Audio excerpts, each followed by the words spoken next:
Hi everyone and welcome back to my channel. If you're new to my channel, my name is Sophie and I would love it if you click that big red subscribe button down below and turn on that notification bell as well so that you never miss a video. Now, I studied languages at university, and throughout the course of my degree and even before getting as far as studying languages at university, I would hear a lot of negative stuff about language learning that just wasn't true, a lot of myths. And actually, due to some of these myths, I almost didn't take A-level German, which if I hadn't have taken A-level German, I never would have ended up studying languages at university. I would never be where I am today. And I really want to debunk some of these myths because, like I said, they're myths, they're not true, and I don't want anybody to be put off of learning a language due to these stupid myths that people say all the time. So here I am today. I'm going to trying to debunk some of these myths and hopefully encourage some of you to learn a language if that's something that you're interested in. Okay, so I'm gonna start by debunking the myth that annoys me the most, which is, why would you learn a new language because everybody speaks English anyway? Now, first of all, I want to say obviously that is not true, and most of the time I think the people who say that, if they have gone abroad, they have gone to very touristy areas like Benidorm, probably not gone anywhere off the beaten path, because if you went anywhere slightly off the beaten path, like, you would struggle a bit more to find people who speak English. I'm not saying they're not around, and it definitely does depend on which countries you go to. Some countries you'll find a lot more people who speak English than others, but even in like places where we say that people speak very good English, if you go somewhere slightly less touristy, you will someone that's not really touristy, you will find it a bit harder. Like, I worked as an au pair in Germany, and say if you go to Berlin, for example, you are not going to have a problem finding an English speaker. And, you know, we all say Germans speak really good English, and in general, on a whole, they do. But I have met Germans who haven't spoken English when I was living out in Germany. And also, even if everybody did speak English, people appreciate it when you speak to them in their mother tongue, even if it's just a little thing like saying please and thank you when you're on holiday in another country, or trying to order some, food in Italy in Italian, whatever it is. People appreciate that, and you could really make somebody's day. And it's also just a nice feeling to know that you are able to communicate in that language. And I do feel like you can form deeper connections with people if you're speaking to them in their mother tongue. Of course, I'm not saying you have to speak to someone in their mother tongue to form a good connection with them and form a good friendship. I'm not saying that. I'm sure lots of people have formed very good friendships. Well, maybe neither person is speaking in their mother tongue. Maybe, no, I don't know. Maybe two people who don't speak English as their first language met and spoke English to each other and formed a great bond, a great relationship. I'm not saying that, but I do feel like when I've travelled to places where I've been able to speak the language, I have just had a much better experience on a whole. I've really been able to talk to the locals wherever I've been, and they've really appreciated me speaking to them in that language, and because of that I've just had a much better experience. Oh, and also, if everybody spoke English, why would employers advertise roles for speakers of a specific language? And why would we need translators to translate from English into another language? So this next myth is that you can only learn a language as a child. Now, there is some sense behind this because it has been proven that children do pick up foreign languages a lot more quicker. I'm not going to go into all the scientific reasoning behind that because, you know, I don't have that knowledge to tell and also I don't want to ramble on for ages. However, you can still learn a language as an adult. It just might take you, well, it will probably take you slightly longer, but it's still possible, very much possible. I mean, I did it, and you might look at me and be like, yeah, but you're still young, I'm older than you. And yeah, I'm 24, so yeah, I'm young. But there are people who are a lot older than me who started learning languages later on in their life, and they've been very successful at it. And you know, even then I'm still an adult, and I still learn a language as an adult.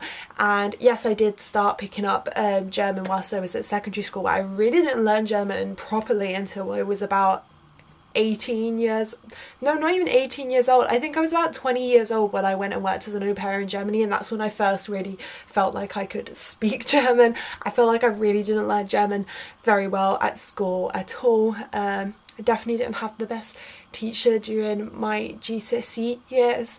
And then, you know, Spanish I started learning at 16, but French, I didn't start learning French until I was 20 years old.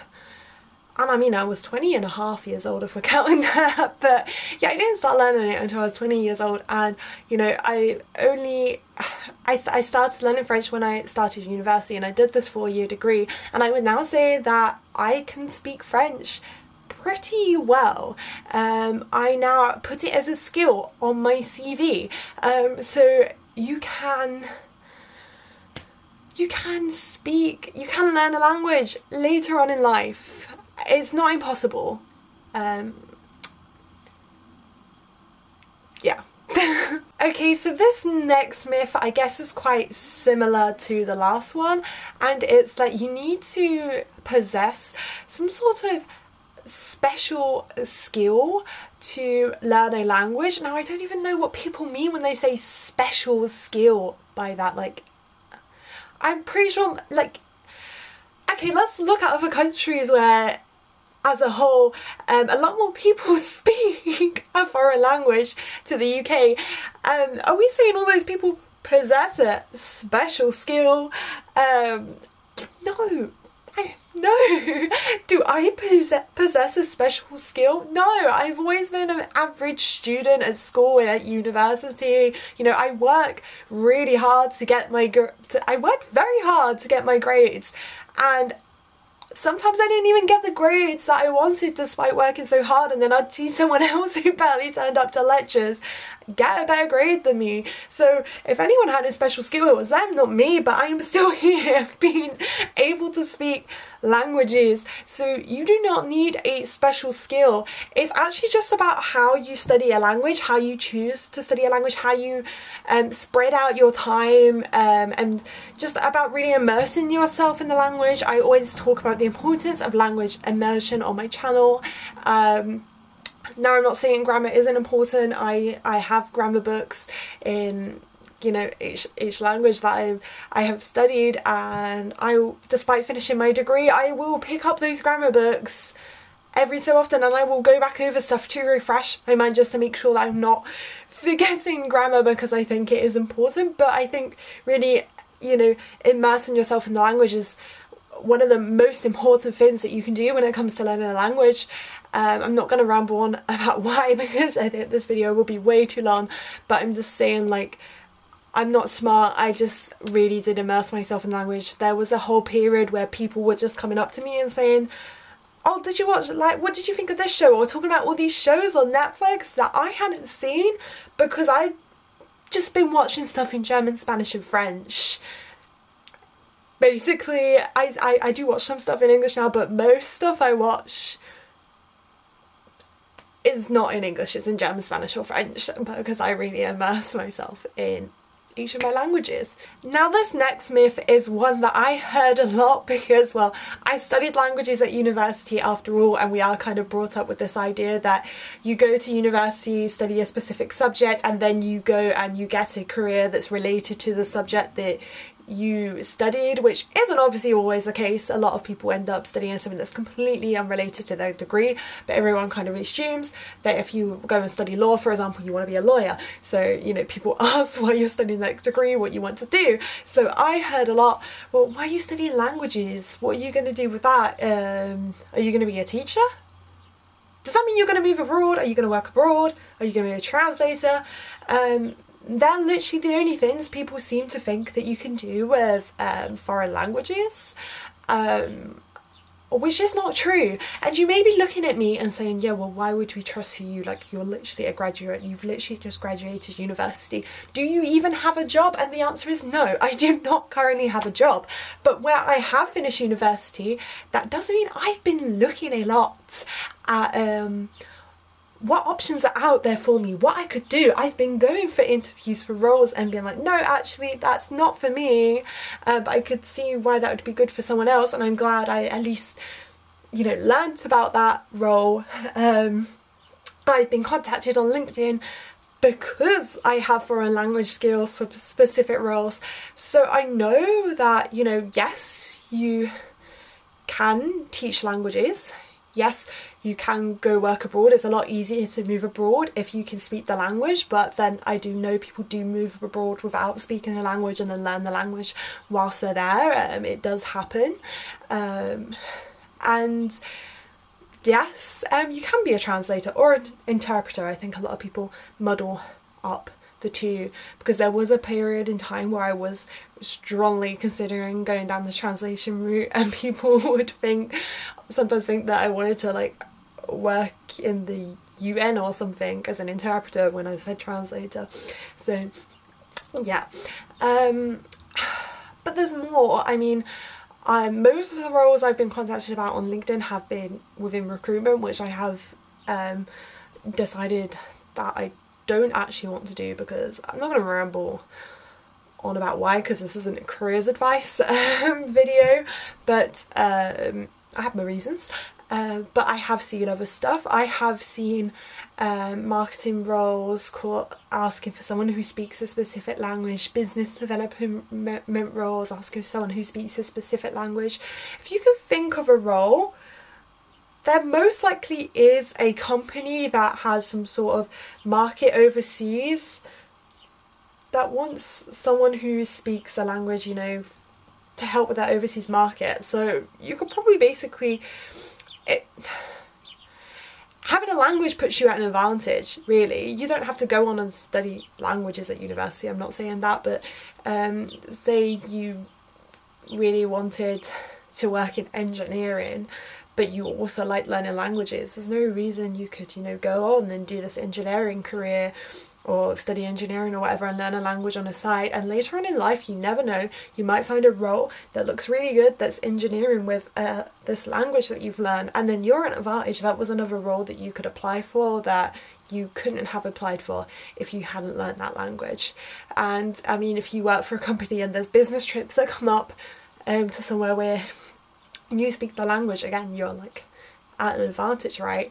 But of course, you shouldn't just learn a language because you want to get a job using that language. You should learn a language because you want to. I mean, there's so many reasons to learn a language, or you might get a job first actually, and you know the company you work for has an big overseas market, I don't know, in China or somewhere, so you decide to learn Chinese. I'm sure many people do that. I really am rambling on now. I just wanted to debunk some myths, and now I'm trying to dish out careers advice, even though I'm not a careers advisor and I don't have a job. That's it for this video. I hope you enjoyed it. I feel like it was a little bit different to my usual videos. I usually do more language advice videos, or you know, really encourage you to learn language. I do feel like I was kind of encouraging you by debunking language myths. I don't know. I also make travel videos when I am actually traveling, but currently I am not, and I don't know if you could tell, but I was struggling to come up for ideas for videos for this week. I do have some other ideas, but they involve a bit more planning and I just wouldn't get the video up in time. So this is what I came up with, and hopefully you enjoyed it nonetheless. And if you did, please give it a big thumbs up and click that big red subscribe button down below. Like I said, I have other videos that I'm planning, and I promise they will be a lot more interesting. Well, I think they will be anyway. But yeah, I'll hopefully see you all in the next video. Bye! I just need to